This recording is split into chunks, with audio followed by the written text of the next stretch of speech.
Amados hermanos, apreciados amigos, estamos en el momento más importante del servicio de la predicación de la palabra de Dios. Hizo falta el pastor Julio durante el culto, ¿no?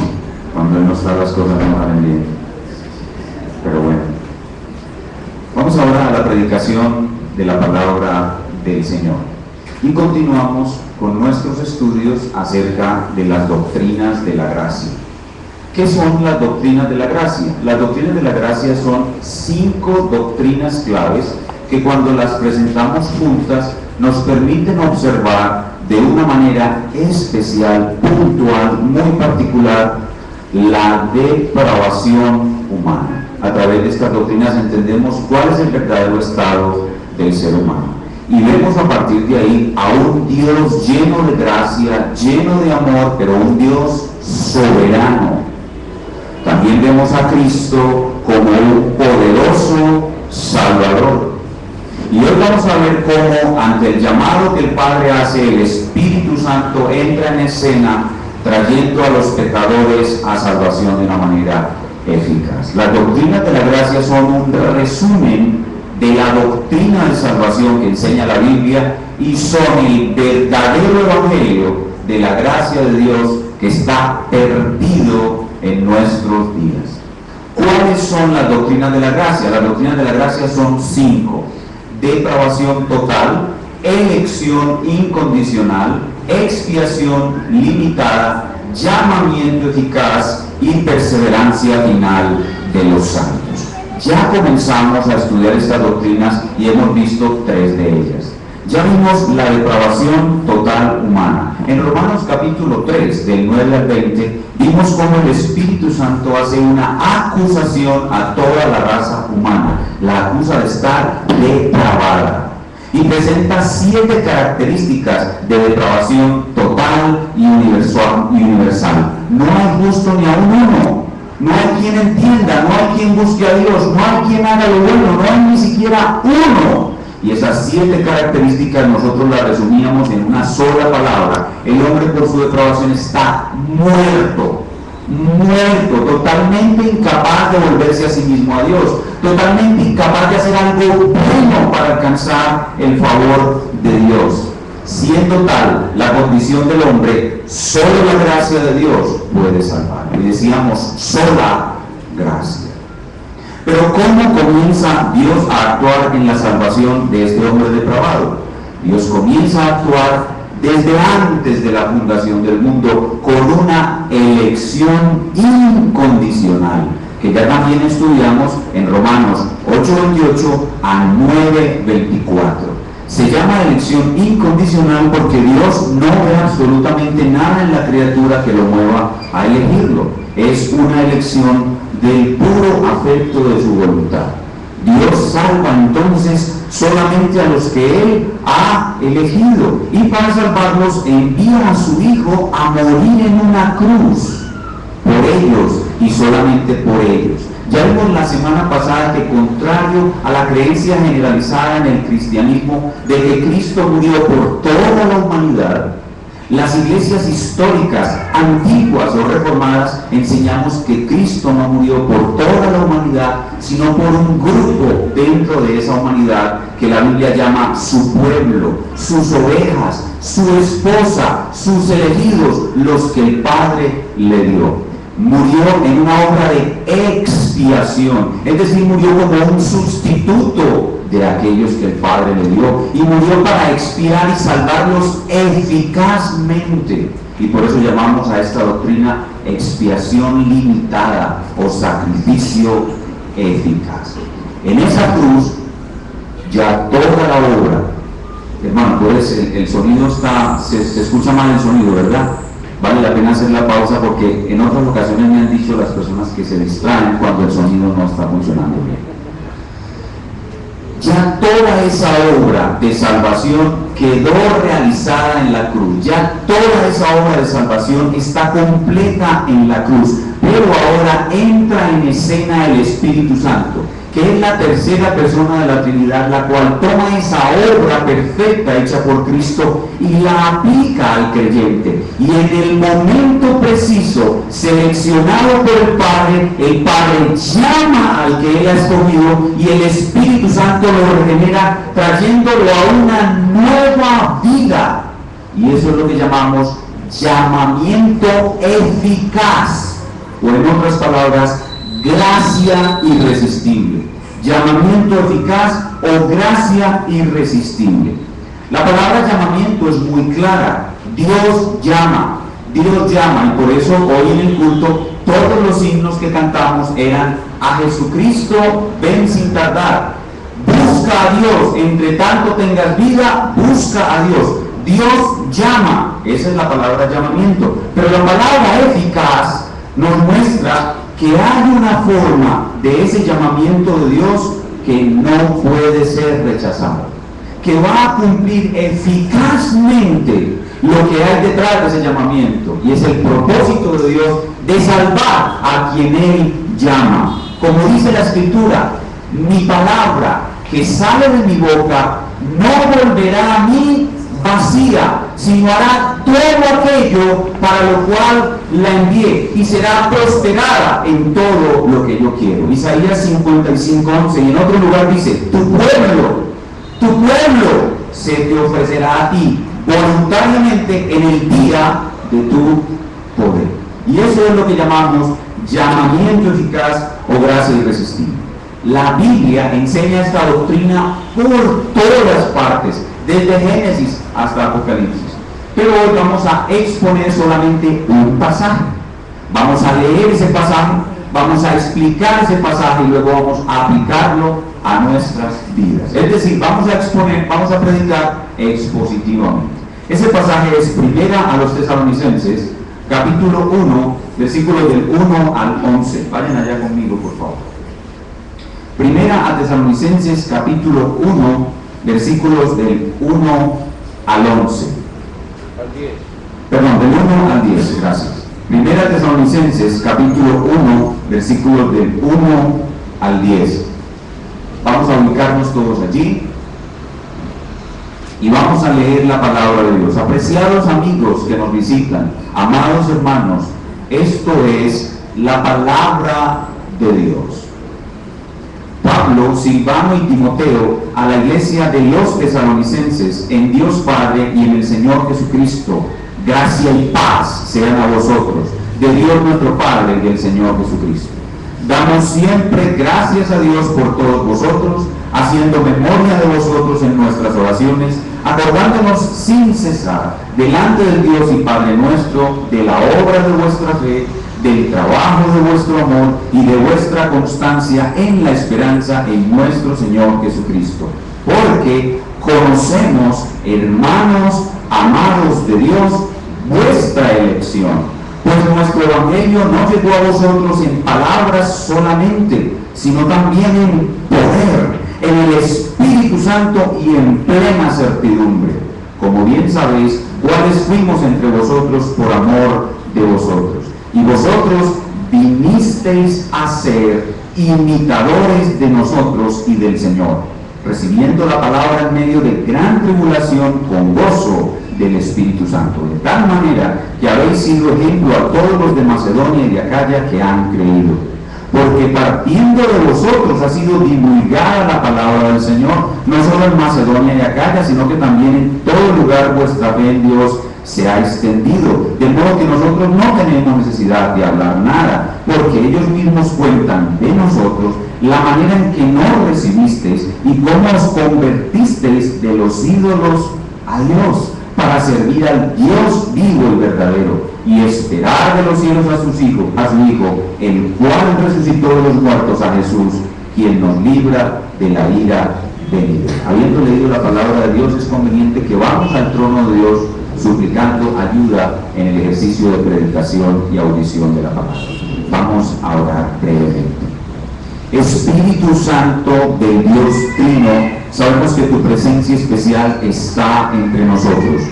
Tú has ordenado que se predique tu palabra por débiles pecadores y has prometido asistir al pecador que predica. Has ordenado que los hermanos, la iglesia, débiles pecadores, escuchen con suma atención la palabra, y has prometido ayudarnos al escuchar la palabra y hacer tu obra maravillosa en nuestros corazones. Obra en los que ya somos creyentes y de una manera especial en los que aún no son. Dales conocer hoy tu poder y tu salvación, te lo pedimos en el nombre de Cristo. Amén. El tema obvio del pasaje que acabamos de leer es la salvación de los tesalonicenses. Pablo hace un relato breve de cómo fue que estos hermanos en Tesalónica se salvaron, pero hace un énfasis especial en el llamamiento por medio del cual ellos se salvaron. Vean conmigo otra vez el versículo 5. Dice: pues nuestro evangelio no llegó a vosotros en palabras solamente, sino también en poder, en el Espíritu Santo y en plena certidumbre. Entonces, si bien el tema de nuestro texto es la salvación de los tesalonicenses, el énfasis de Pablo está en su llamamiento. Y por tal razón, vamos a tomar este énfasis del apóstol, esta parte especial del texto, y con base en el llamamiento, vamos a estudiar nuestro pasaje a través del siguiente bosquejo. Vamos a ver tres cosas en este pasaje sobre el llamamiento eficaz. Primero veremos los destinatarios del llamamiento eficaz, a quienes va dirigido el llamamiento eficaz, a quienes va a llegar un llamamiento eficaz. Eso está en el versículo 4. Veremos en segundo lugar las características de un llamamiento eficaz en el versículo 5. Y en tercer lugar veremos las evidencias, las señales, lo que produce un llamamiento eficaz en el versículo 9 y en otras partes del versículo. Son pues tres puntos los que estudiaremos. En primer lugar, los destinatarios; en segundo lugar, las características; y en tercer lugar, las evidencias del llamamiento eficaz. Pero antes, como hemos hecho siempre, al estudiar un libro de la Biblia o una carta, debemos conectarnos con el contexto, es decir, familiarizarnos con la epístola a los tesalonicenses de una manera general. La primera carta de Pablo a los tesalonicenses fue una de las primeras cartas que él escribió. Probablemente la escribió en su segundo viaje misionero.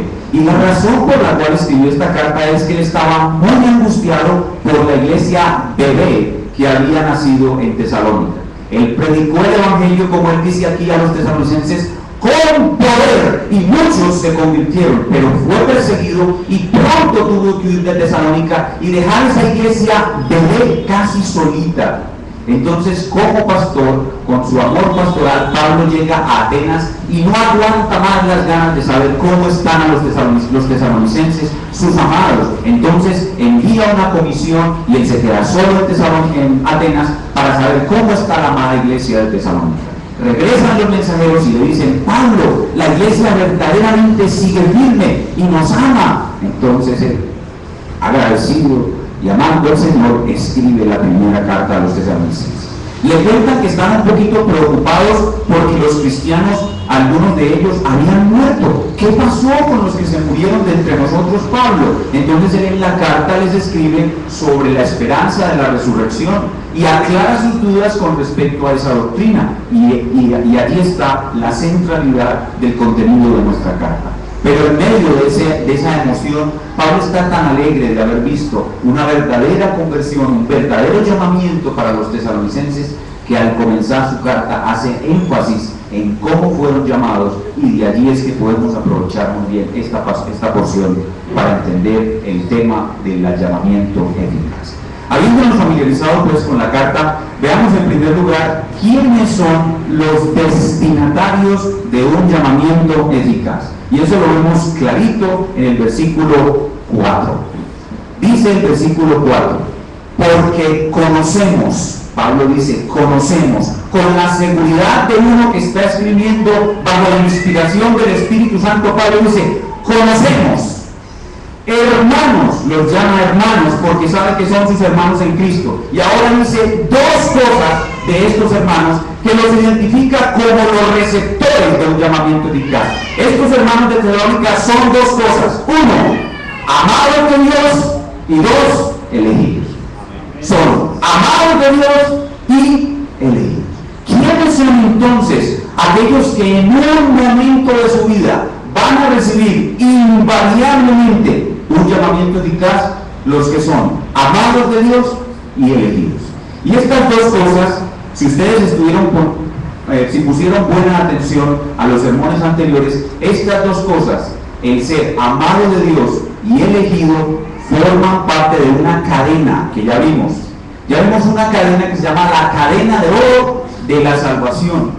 Y vamos a ver esa cadena de oro de la salvación para probar en este momento que todos los que hemos sido amados por Dios desde la eternidad, dice Jeremías, con amor eterno te he amado. Todos los que somos amados por Dios y hemos sido elegidos, en un momento de nuestra vida recibiremos un llamamiento eficaz. Esa cadena de oro está en Romanos 8, 29 y 30. Le voy a pedir el favor de que mantenga una señal en Primera Tesalonicenses para que podamos regresar rápido. Hoy vamos a estar viendo algunos textos fuera de nuestro texto principal y les ruego que tengamos agilidad. Entonces, denle una señal en Primera Tesalonicenses y vayamos a ver la cadena de la cual Pablo nos está aquí recordando los dos primeros eslabones, la cadena de oro de la salvación. Vea conmigo Romanos 8, 29 y 30.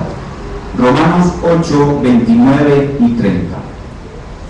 Dice la palabra de Dios: porque a los que antes conoció, ya les expliqué que esta palabra conoció no es un mero conocimiento intelectual. Esta palabra conoció equivale a la palabra amó, como cuando dice la Biblia que Adán conoció a su mujer Eva y engendró a su hijo Caín. Este conocer en la Biblia no es mero conocimiento intelectual, es afecto, es amor. Entonces, lo que dice Pablo aquí, que a los que antes conoció también los predestinó. Y esa palabra predestinó incluye la elección. ¿Y los predestinó para qué? Para que fuesen hechos conforme a la imagen de su Hijo, para que Él sea el primogénito entre muchos hermanos. Esto lo decretó Dios desde antes de la fundación del mundo. ¿Puede algo impedir que lo que Dios decretó suceda? Y porque nada puede impedir que lo que Dios decretó suceda, Pablo nos muestra esta cadena de oro. Dice el verso 30, y a los que predestinó, a estos también llamó. La elección, primero el amor de Dios, que te elige, luego te llama. Y ese llamamiento no es simplemente, oye, ven, te sugiero que vengas, te conviene venir, oye, no te resistas más, ven, si quieres puedes venir, yo estoy a la puerta y llamo, y yo soy un caballero, yo me respeto tu libre albedrío, te ruego que vengas. Absolutamente no. Cuando Dios dice, ven, vienes y punto. Esa es la doctrina del llamamiento eficaz. A los que amó, predestinó, y a los que predestinó, llamó. Y cuando Él dice, ven, vienes y punto. Y a los que llamó, los justificó. Y a los que justificó, los glorificó. Y ya les he dicho, toda la cadena está en tiempo pasado. ¿Por qué toda la cadena está en tiempo pasado si aún los que fuimos llamados y justificados no hemos sido glorificados? O porque para Dios es tan seguro el pasado como el futuro. Para Dios es tan seguro que lo que pasó en el pasado pasó, como que lo que va a pasar en el futuro va a pasar.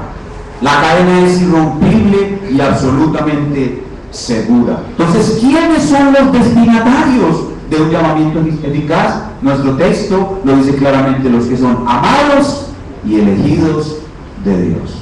Pero veamos ahora, en segundo lugar, cuáles son las características de ese llamamiento eficaz. Regresemos a nuestro texto. Primera Tesalonicenses 1:5. Dice nuestro texto: pues nuestro evangelio no llegó a vosotros en palabras solamente, sino también en poder, en el Espíritu Santo y en plena certidumbre. Pablo nos habla del llamamiento eficaz de dos maneras. Primero nos dice lo que no es un llamamiento eficaz, lo que no es, y luego nos dice lo que es un llamamiento eficaz.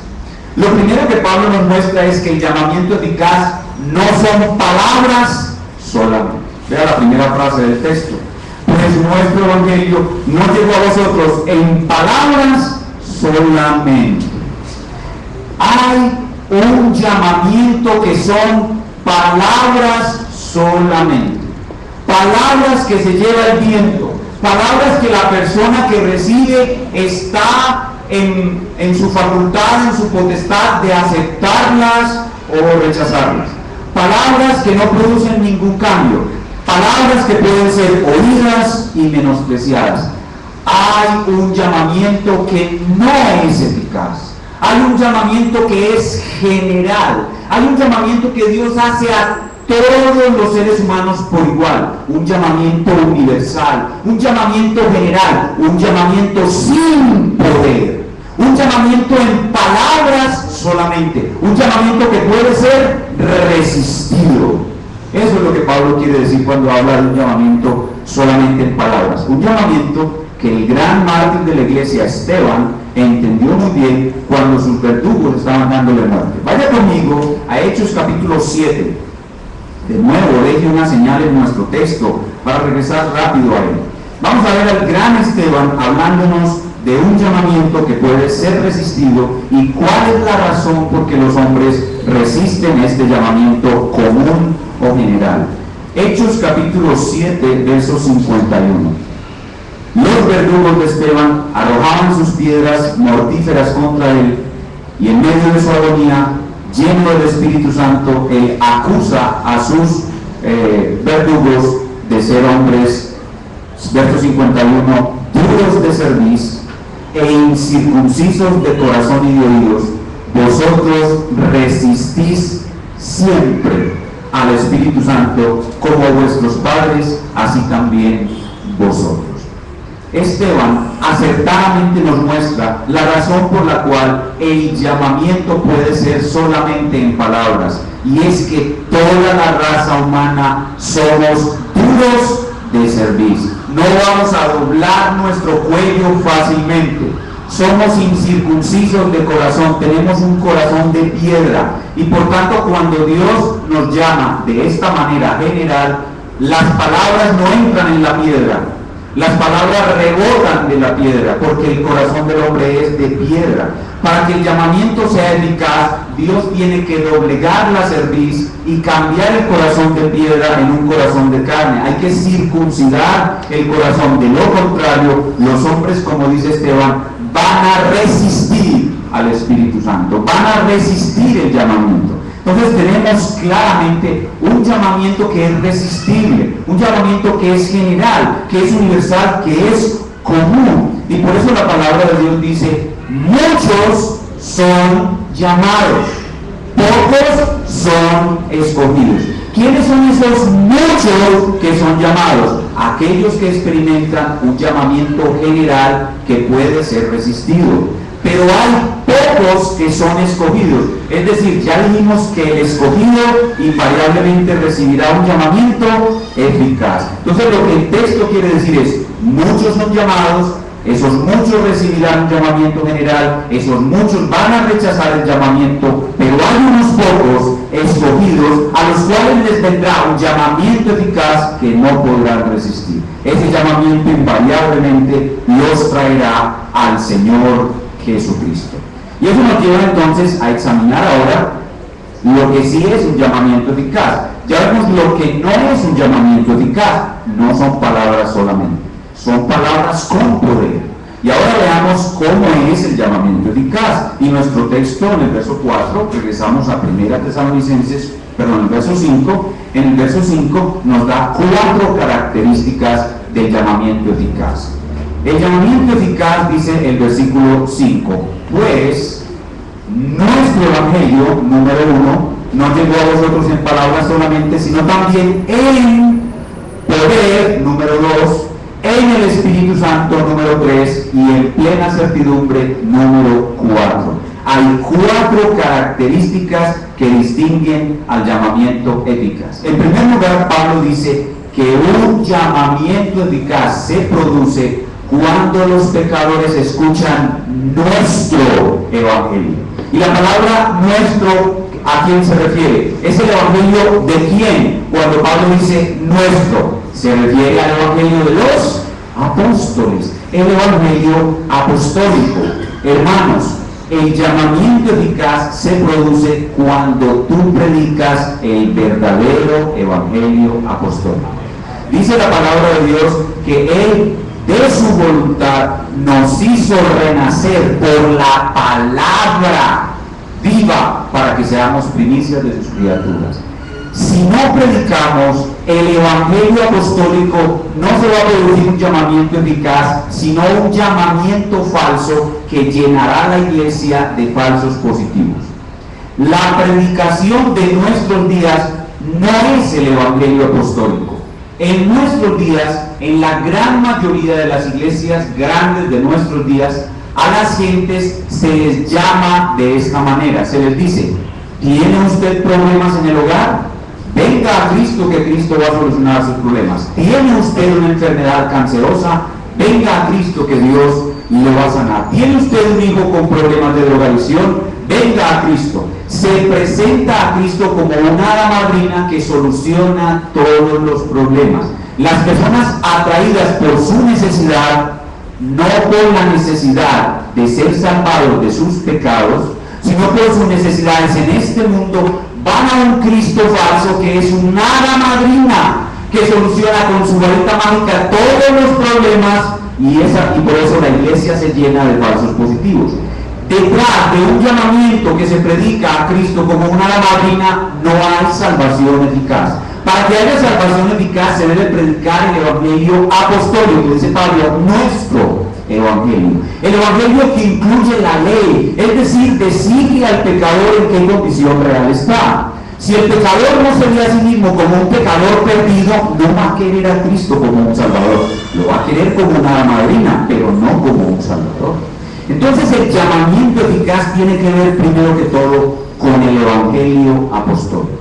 Pero no siempre que le predicamos a alguien bien, no siempre que le predicamos a alguien sobre el arrepentimiento y la fe, no siempre que hacemos una buena labor evangelística, la persona que nos escucha es salvada. ¿Por qué? Porque el llamamiento eficaz no solamente debe contener el evangelio apostólico, sino que debe contener poder. En segundo lugar, el llamamiento eficaz es un llamamiento con poder.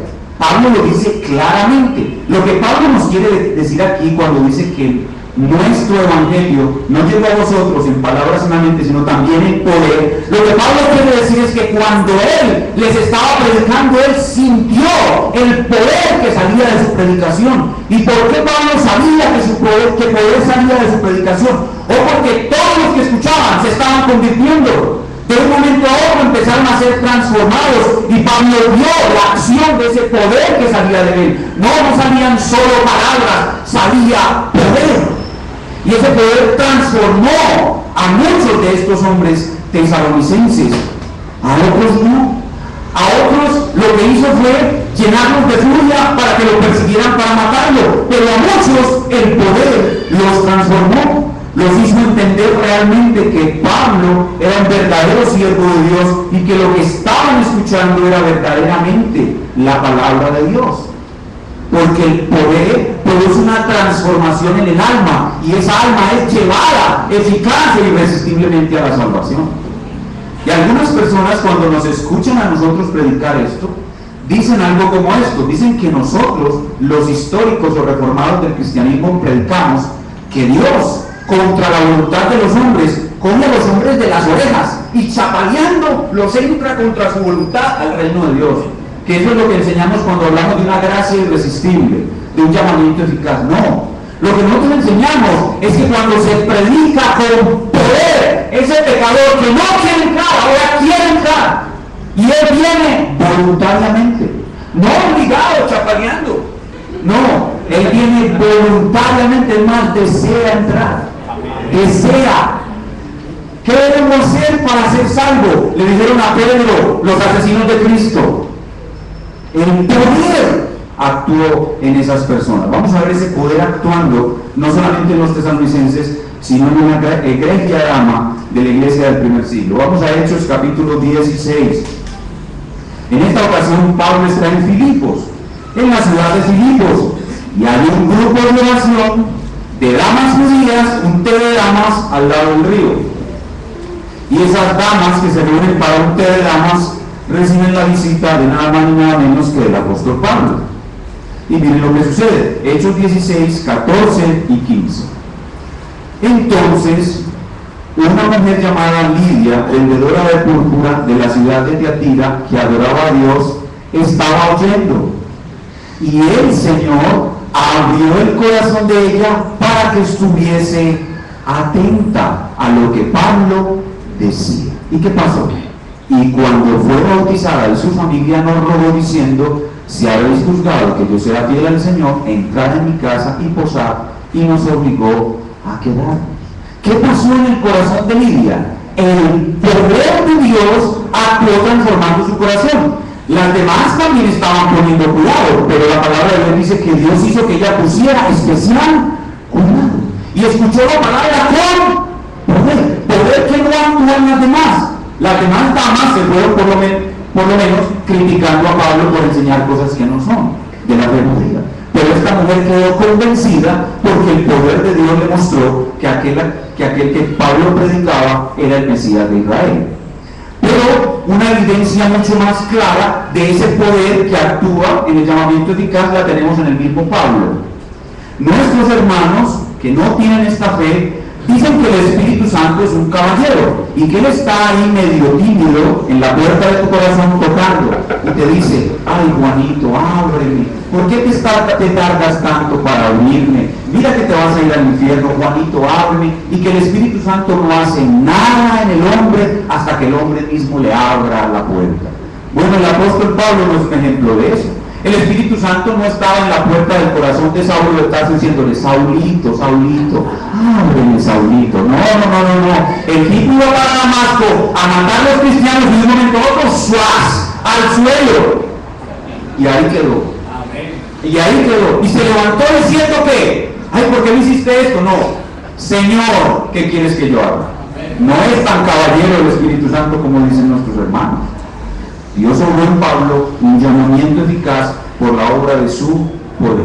Pero el llamamiento eficaz no es solamente en el Evangelio apostólico, el poder, sino que Pablo dice que también es en el Espíritu Santo. Versículo 5 otra vez de nuestro texto dice: pues nuestro Evangelio no llegó a vosotros en palabras solamente, sino también en poder, en el Espíritu Santo. ¿Y qué es lo que quiere decir Pablo aquí cuando dice que ese llamamiento es en el Espíritu Santo? Pues que el llamamiento, aunque el Padre es el que llama, ninguno viene a mí si el Padre que me envió no le trajere. El Padre es el que llama, es la voz del Padre. Cuando la voz del Padre llama al pecador, el Espíritu Santo actúa y Él viene y hace una obra de poder en el pecador. El Espíritu Santo llega y hace la obra de regeneración.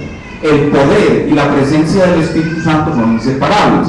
Juan capítulo 3, versículo 8, habla del Espíritu Santo como viento, que se mueve de donde quiere. Dice: el Espíritu es como viento, viene de donde quiere y hacia donde quiere va. Y tú no puedes saber ni de dónde viene ni hacia dónde va, pero oyes su sonido, es decir, lo identificas que Él estuvo ahí por sus efectos.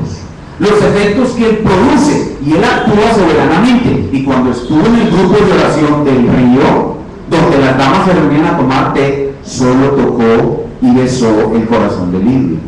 Y cuando estuvo entre los tesalonicenses, salvó a unos tesalonicenses para que se fueran cristianos y a otros los dejó siendo enemigos para que hicieran huir al pobre Pablo, cuidando su vida, por peligro de su vida. Él actúa en quien quiere y como quiere soberanamente. ¿Y qué es lo que hace?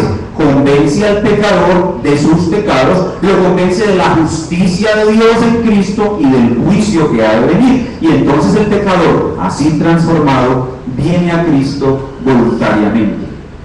Y vemos más ejemplos en la Escritura. En Lucas capítulo 18 vemos a Cristo interactuando con un hombre rico, un joven rico. A ese joven rico se le predicó el Evangelio correctamente, pero él se fue porque amaba más sus riquezas que a Dios. No estuvo el Espíritu Santo en el llamamiento, pero unos días más adelante el mismo Jesús entra a la ciudad de Jericó y se encuentra con otro rico, uno bajitico chiquitico que se sube en un árbol con tal de ver a Jesús, y en ese obra el Espíritu Santo, y ese rico sí fue salvado. En un rico no hubo poder, en un rico no hubo acción del Espíritu Santo, pero en el otro rico sí hubo poder, sí hubo acción del Espíritu Santo, y él feliz Le pagó a todos los que les había robado con intereses del 25% más, del 50% más. Esa es la obra del Espíritu Santo. Pero Pablo dice que no solamente es un llamamiento eficaz en el Evangelio apostólico, en poder y en el Espíritu Santo, sino que Pablo dice además que es en plena certidumbre. Ahí mismo en el verso 5. Por nuestro Evangelio no llegó a vosotros en palabras solamente, sino también en poder, en el Espíritu Santo y en plena certidumbre. ¿Qué es lo que quiere decir Pablo cuando dice que el Evangelio llegó a ellos en plena certidumbre? Bueno, en primer lugar se refiere a la certidumbre que él mismo tenía. Pablo tenía la certidumbre de que él les estaba predicando a los tesalonicenses el verdadero Evangelio de Dios.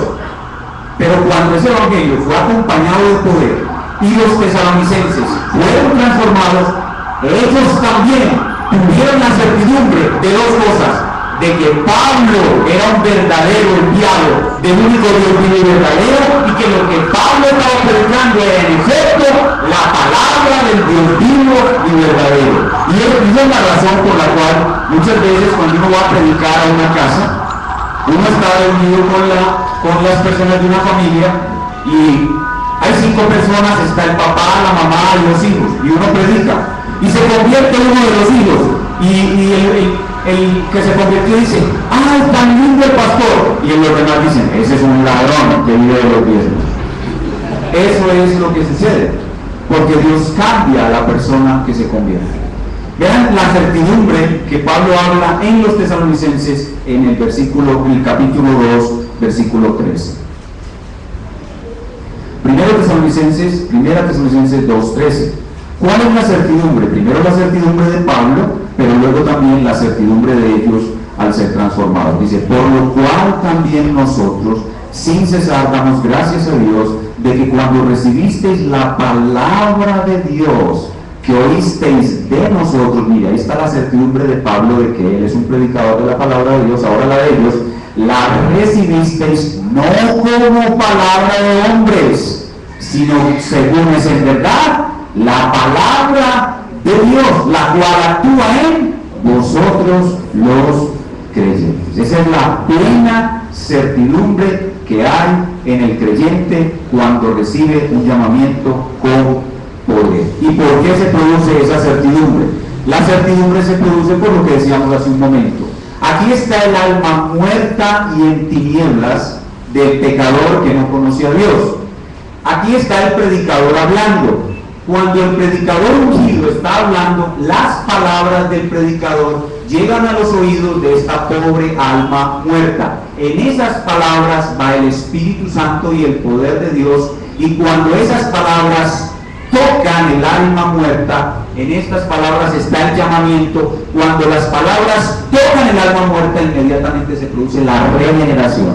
Es decir, esta alma que era una negrura, una oscuridad total, inmediatamente se produce vida y esa persona es regenerada. Y como estas palabras le están hablando de su pecado por medio de la ley de Dios, el pecador dobla la cerviz y dice: sí, soy un pecador. Y como estas palabras le están hablando del juicio eterno de Dios en el infierno, el que ahora está regenerado dice: yo merezco el infierno. Pero ahora cuando estas palabras le dicen que Cristo es un maravilloso Salvador y que viene a salvarlo, el pecador levanta su cabeza y mira a Cristo y dice: yo quiero a Cristo. Amén. Clama por Cristo y le dicen: venga a Cristo, y él más rápido que inmediatamente se arrodilla a los pies de Cristo. Eso es un llamamiento eficaz, porque hay certidumbre en esta alma transformada de que este que le está hablando es un siervo de Dios y de que la palabra que él está hablando es de Dios, porque hay una nueva vida en él que le permite tener esa plena certidumbre. Ya hemos visto entonces quiénes son los destinatarios de un llamamiento eficaz, cuáles son las características de un llamamiento eficaz, y ahora vamos, para terminar, las evidencias de haber recibido un llamamiento eficaz, que son las mismas evidencias de ser elegido. Las evidencias de ser llamado son las mismas evidencias de ser elegido, porque en la Biblia las dos cosas son inseparables. Vayan conmigo a Apocalipsis, capítulo 17, versículo 14. En la Biblia son inseparables la elección y el llamamiento, y a los creyentes se les llama indistintamente tanto llamados como elegidos. Pues lo que vamos a ver en este último punto son las evidencias de ser un llamado o de ser un elegido, porque es exactamente lo mismo.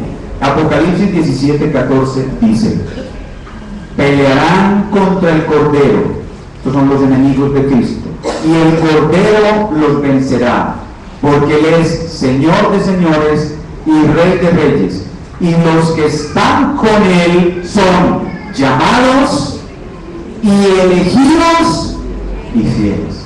Son llamados y elegidos y fieles. Entonces, ¿qué es lo que vamos a ver en este último punto? Vamos a ver las evidencias de que usted es un elegido, las evidencias de que usted es un llamado. Veamos otra vez nuestro texto en el versículo 6. Y hay una palabra clave ahí, que es la que le da apertura a nuestro último punto, verso 6. Dice: y vosotros, esos vosotros son los tesalonicenses, y vosotros vinisteis a ser. Esas son las palabras claves. Vinisteis a ser. Yo era algo, ya no lo soy más. Vine a ser. Esa es la evidencia de que yo soy un llamado. Ya yo soy otra cosa. Yo ya no soy yo. ¿Entienden? Yo ya no soy yo. Y aquí les voy a repetir otra vez. Me gusta mucho contar esta historia. Muchos ya la saben, pero me van a perdonar. Y hay algunos que no la saben.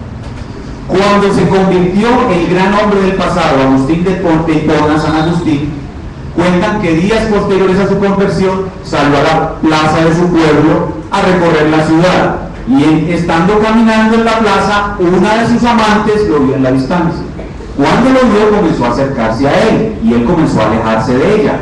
Ella se acercaba más rápido y él se alejaba mucho más rápido, y ella empezó a correr y a gritarle: Agustín, Agustín, soy yo. Y él le decía: sí, pero yo ya no soy yo.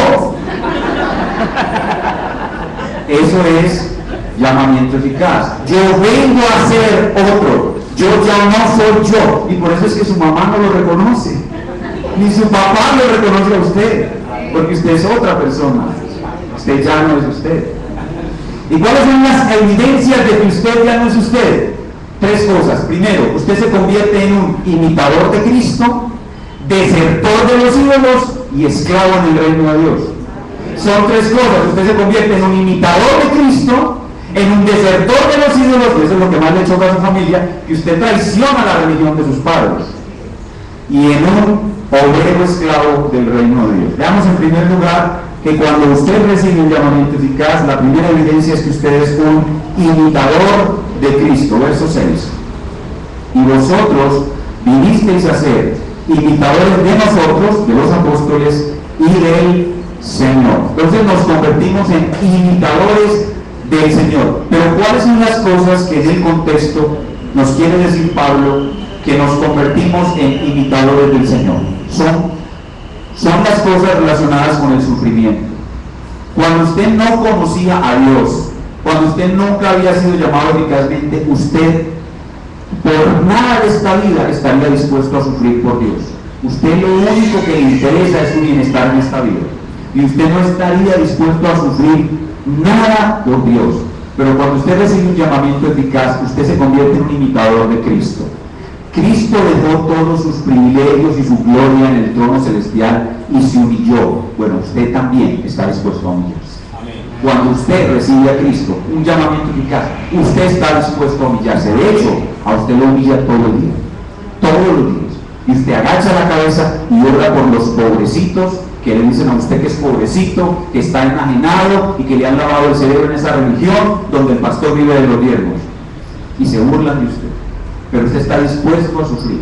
Pero no solamente eso, usted está dispuesto a dejar a su papá, está dispuesto a dejar a su mamá. Jesús dice: el que ama a su padre o a su madre más que a mí. Cuando usted recibe este llamamiento, usted está dispuesto a amar a Jesús más que a su mamá, más que a su papá, y muchos de ustedes aquí lo han demostrado más de una vez, fehacientemente. Entonces usted se convierte en un imitador de Cristo. Y cuando Cristo le dice: si quiere venir en pos de mí, niéguese a sí mismo y tome su cruz, le está invitando al sufrimiento. Usted está diciendo: Señor, aunque me mates, en ti esperaré.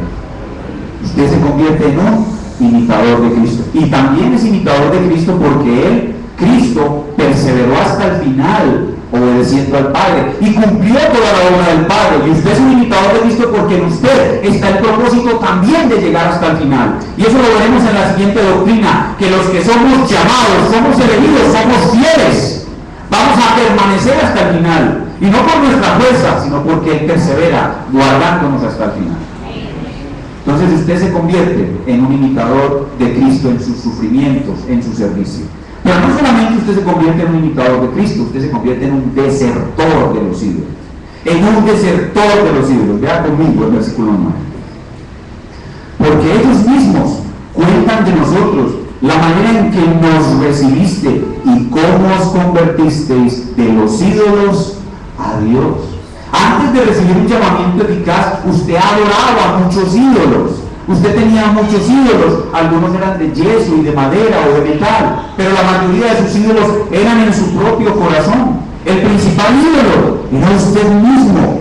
Qué lindo soy, qué bonito soy, cómo me quiero. Ese era su principal ídolo. Y tenía como ídolo a su mamá, y a su papá, y a sus hijos, y el dinero era su ídolo. Aquí, antes de ser convertidos, aquí había muchos adoradores de Mamón, el dios de las riquezas. Adoraban a Mamón. Mamón, te rendimos culto, sin el dinero no somos nada. Y de pronto fueron transformados. Abandonaron a Mamón. Se jugaron de la iglesia. Oiga, la gente dice que no va a la iglesia y todos van a la iglesia de Mamón. ¿Qué tal? Y no vienen a la iglesia de Cristo porque adoran a Mamón. Entonces abandonan sus ídolos. Se convierten en desertores de los ídolos. Ahora, como usted ha sido llamado eficazmente, usted puede entender la diferencia entre la verdad y el error. Y lo que antes le parecía verdad, ahora le parece la más terrible herejía. Porque ahora tiene luz, tiene una nueva vida. ¿Por qué? Porque el Espíritu Santo entra en usted y hace esa obra. Lo regenera, le da el arrepentimiento, le da la fe, usted cree y se arrepiente, y enseguida lo justifica, lo santifica, lo declara hijo, lo adopta como hijo, y el Espíritu Santo viene a habitarlo a usted y empieza a darle el discernimiento de la verdad. Y ahora usted ve el mundo totalmente diferente. Ve otro mundo, tiene otra cosmovisión.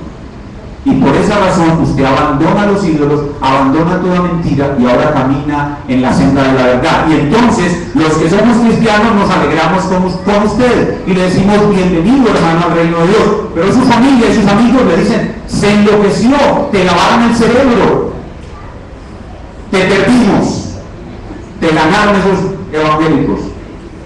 Y te critican y te estorban en seguir tu caminar a Cristo. Entonces te conviertes en un desertor de la idolatría. Pero en tercer lugar, cuando uno recibe un llamamiento eficaz, no solamente es un imitador de Cristo, un desertor de la idolatría, sino que se convierte en un esclavo del reino de Dios. Y ahora lo que ustedes quieren es servir al reino de Dios. Entonces, aquí está el doctor que tiene un PhD, el más alto ejecutivo de una empresa, de pronto vino a la iglesia y el Señor lo llamó eficazmente y el tipo está emocionadísimo, y al otro día llega a la iglesia y la hermana Yasmín dice, los invito cordialmente a barrer y trapear la iglesia, y el doctor con su PhD se para, y se para a barrer y a trapear la iglesia. ¿Cuándo? Porque ahora tiene una nueva vida, tiene una nueva perspectiva. Es un esclavo de Jesucristo. Y entonces llega a la oficina y empieza a hablarle a todo el mundo de Cristo y dice, oiga, el doctor se enloqueció.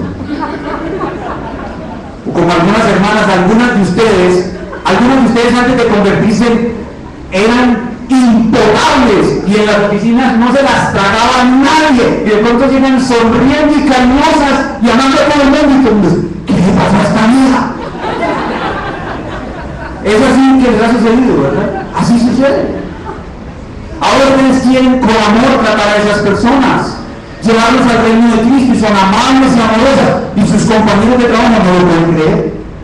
Ahora ustedes son esclavos de Cristo, y ustedes quieren servir al Señor, llevando su palabra, llevando su evangelio, haciéndole el bien a todos, como estos tesalonicenses. Miren a estas personas, verso 3. Acordándonos sin cesar, delante del Dios y Padre nuestro, de la obra de vuestra fe, del trabajo de vuestro amor y de vuestra constancia en la la esperanza en nuestro Señor Jesucristo. Pero no solamente son obras de fe y de amor, sino también el evangelismo, versículo 8.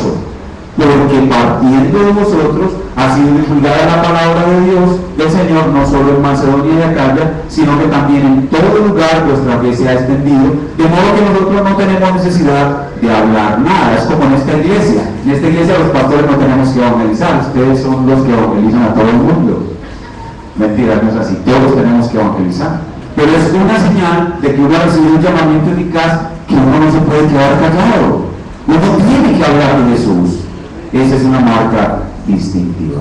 ¿Qué hemos visto entonces en el día de hoy? Hoy hemos aprendido qué es un llamamiento eficaz, quiénes son sus destinatarios, sus características y sus evidencias. Y vamos a resumir lo que hemos aprendido en frases cortas.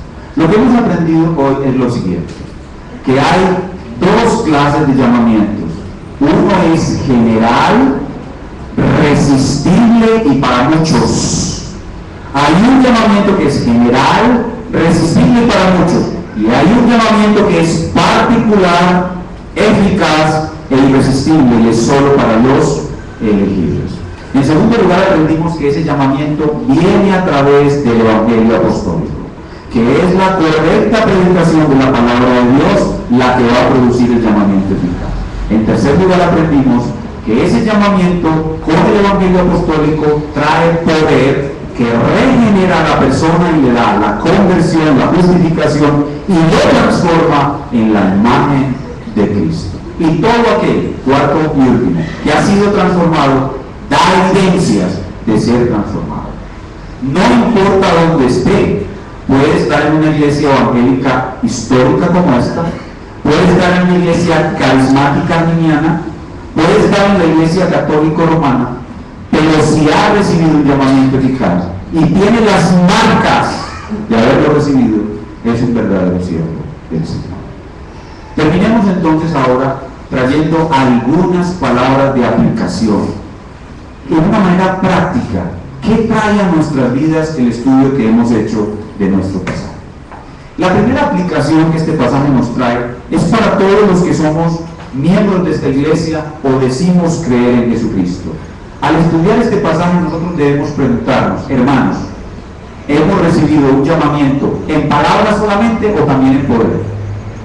Hermanos, ¿hemos recibido este llamamiento en palabras solamente o también en poder? La primera aplicación práctica de este pasaje es el autoexamen. Y aquí, esto se conecta con lo que vamos a hacer a continuación. A continuación vamos a tomar la Santa Cena. La Santa Cena es solo para los llamados. Solo para los llamados. Y para aquellos llamados que autoexaminándose puede decir, yo soy un verdadero llamado de Cristo. Entonces, la primera aplicación es autoexaminémonos. Miremos si hemos recibido el llamamiento en palabras solamente o también en poder.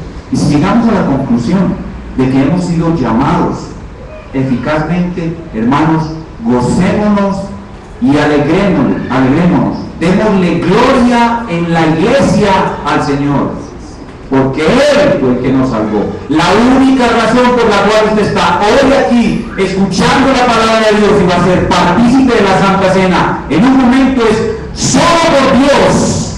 A Él sea la gloria, no por usted.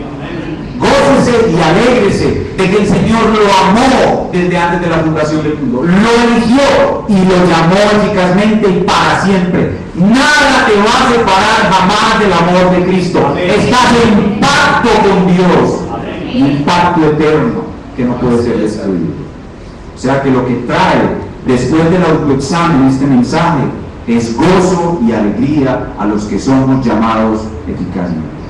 Pero este mensaje también es un mensaje aplicable a los que predicamos la palabra de Dios. Cuando nos subimos al púlpito, todos los varones de esta iglesia, en esta iglesia solo predican varones.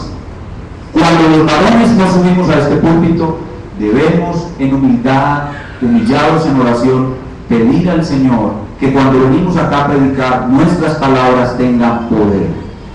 Que cuando el predicador está aquí hablando el Evangelio apostólico, las palabras que él habla tengan poder. Y cuando el predicador que se para aquí le dice a los amigos que están escuchando, que vienen por primera vez, amigo, ven a Cristo, ese llamado se debe existir.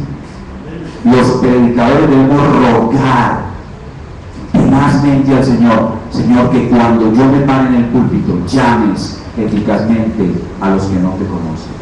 Debemos orar para que así sea, pero también los demás.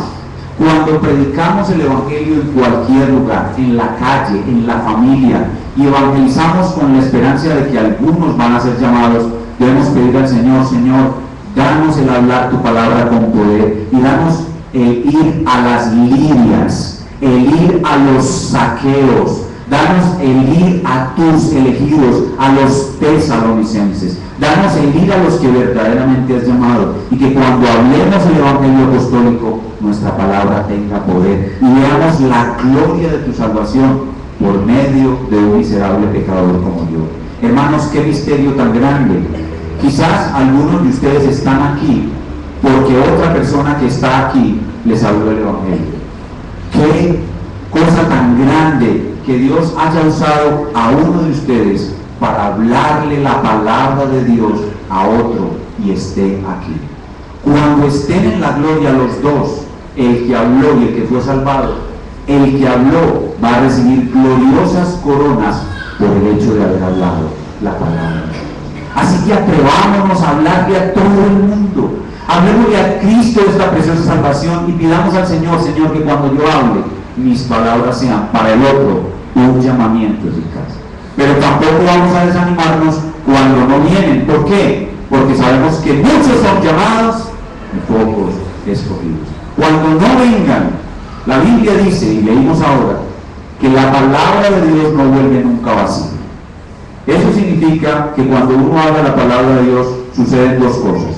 Uno, que algunos van a ser llamados eficazmente, pero dos, a los que rechazan el llamamiento, la palabra no volverá vacía porque producirá en ellos mayor condenación. Entonces, hablemos la palabra de Dios, rogando que podamos predicar con poder y Dios traiga a muchos a salvación. Y la aplicación final para los hermanos, para los amigos que están visitándonos, amigos que nos visitan, las personas que aún no pueden identificarse como verdaderos cristianos. Lo que has escuchado hoy te da suficiente información y te permite entender que por medio de esta palabra predicada, Dios te está haciendo a ti, amigo querido, un llamamiento. Escucha ahora la voz de Dios en el predicador que has escuchado hoy. Dios, en el nombre de Jesucristo, nosotros te rogamos, ven a Cristo.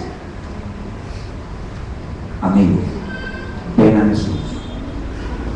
Ven a salvación hoy. Arrepentido de tus pecados y de perdón y misericordia, escucha la voz de Dios y ven a Jesús. No permitas que nada se interponga entre tú y Dios. Arrepentido, ven a los pies de Cristo y Él te dará el perdón absoluto de tus pecados y una salvación eterna y gloriosa. Ven con nosotros a Jesús, serás salvo eternamente. No desprecies esta solemne invitación. Mañana quizás no habrá tiempo para ti. Quizás mañana vas a morir y hoy es el último día en que Dios te ha traído a darte una oportunidad de escuchar su llamado. Ven a Jesús, que Él te llama. Vamos a ponernos en nuestros pies y a orar al Señor.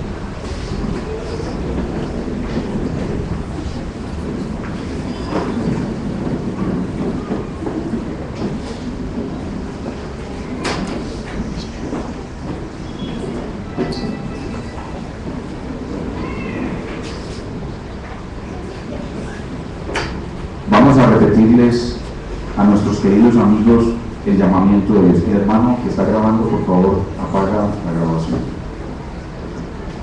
Vamos a